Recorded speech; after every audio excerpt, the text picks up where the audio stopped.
What's up, beautiful people? In this video, I'm gonna teach you and show you all about the keyhole method. If you stick to the end, you will see me assemble it, okay? Let's go! What's up, beautiful people, and welcome to another episode of Don't Keep Up With the Joneses. Don't keep up with the Joneses. Don't keep up with the Joneses. Don't keep up with the Joneses. Don't keep up with the Joneses. What's up, beautiful people, to another episode of Don't Keep Up With the Joneses, Palette and Gardening Edition. I welcome you all. Thank you for being here. My name is Ricky Jones Jr. And if you love palette and gardening videos, go ahead and subscribe and click the bell notification. Smash that like button because it helps the YouTube algorithm and all that good stuff, okay? Appreciation. It costs you zero, nothing. All right, so with that being said, let's go ahead and talk about the keyhole method, which is a new method, as you can see, that I have brought in, incorporated in my here garden, in which I had some wood, as I always do, and with the wood I cut it up into the pieces. So let me tell you why I went this method, why you should go this method, and what the abilities will be once you do so. Alright, so a brief history lesson. I'm going to show you over here my raised beds, where I have my boom shakalaka raised beds over there, which I have been doing some gardening. I'm going to have to do a gardening update just to show you all what's going on. But nonetheless, here are my raised beds, and obviously there's separation between the two. These were the first raised beds that I did, and here you have a little walkway. You think, oh, this is so necessary. I need to be able to walk through my garden beds and be able to reach across to either sides of my garden beds and be able to do the same on the other side. Well, no, ladies and gentlemen, when you do the keyhole method, you end up saving space as well as adding more gardening space, because as you can see, I am able to walk into my whole shebang and area just like so, and be able to reach in and be able to do both sides at the same time, which allows me to save time. And then I'm able to come across and do the same over here, right? And so, like I said, I have them going 3 feet wide. They're 3 feet wide. Therefore, I'm able to reach either to the whole other side or be able to reach it from, you guessed it, going around to the other side. And so it just makes everything more functional and makes everything more handy and dandy, getting things to where I need them to be more quickly, as well as saving space. So oddly enough, the floor or resurface area that I'm using for this here keyhole method is actually smaller than the surface area than that one, largely because the width of the walking area is much wider. Now, what does that mean? That means that, hey, in building it yourself, you can make this hole and opening as big as you want it. I could have reduced the size of my raised beds to 2 feet a piece, and that would have added a foot each in the middle. But I said, why would I add and have more space in the middle when I can have more space to garden? That makes more sense for a gardener, I would think. But nonetheless, hey, you can do it as you want to when you do it yourself.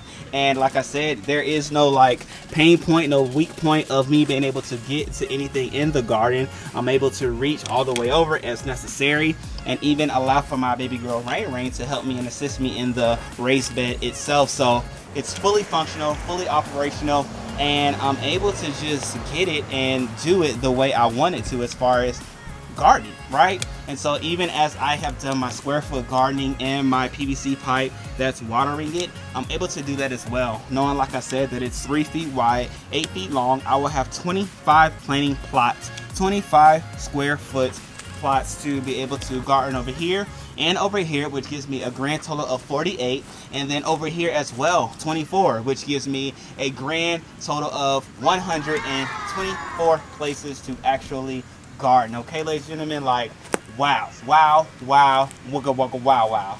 So many options to be able to garden. Wait, did I do the math right?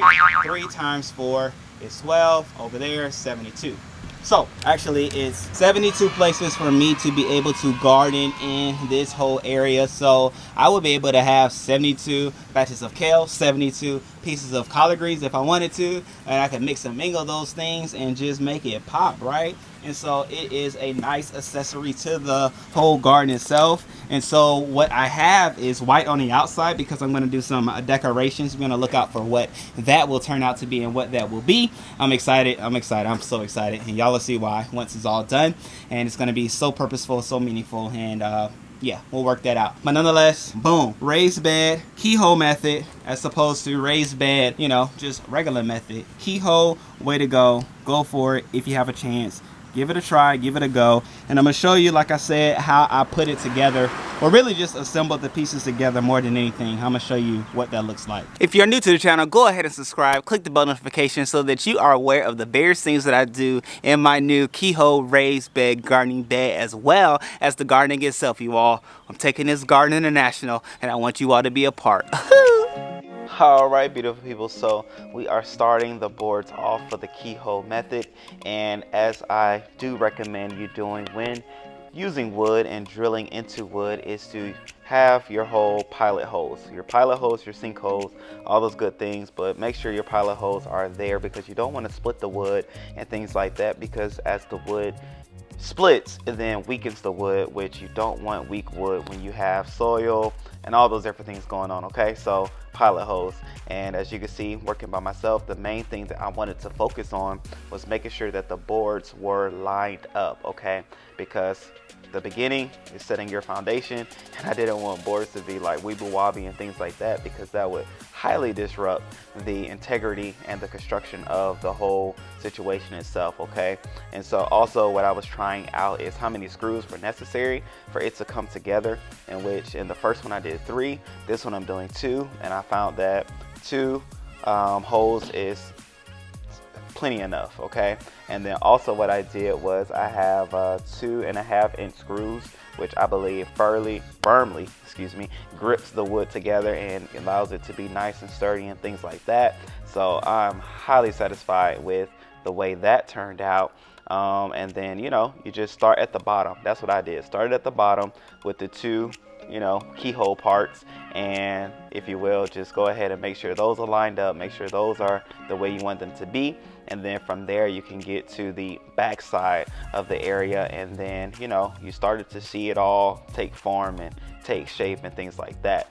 So that's what it looks like here. We're on the back side of the keyhole, in which, you know, there's that board that separates not only the 2 front raised beds, but also creates that separation in the pathway as well. And so same thing, start with your pilot hole, then you enter with your screw, which, you know, it's interesting with the pilot hole, you just have to screw it in and just check it on both sides, just to make sure you didn't split or anything like that, which in one case I did, but it's all to the good. And then, you know, as you can see, I'm making sure everything is leveled, because the ground may not be leveled, but you do want to make sure your raised bed is leveled. And so that is what this is all about. And as you see, I'm a one-man crew, and so, you know, you just trial and error, you feel, and you just make sure your hands are safe. Okay, that's first thing. But then you do want to make sure that your raised bed is leveled. Okay, and then from there, as you can see, the back side is here.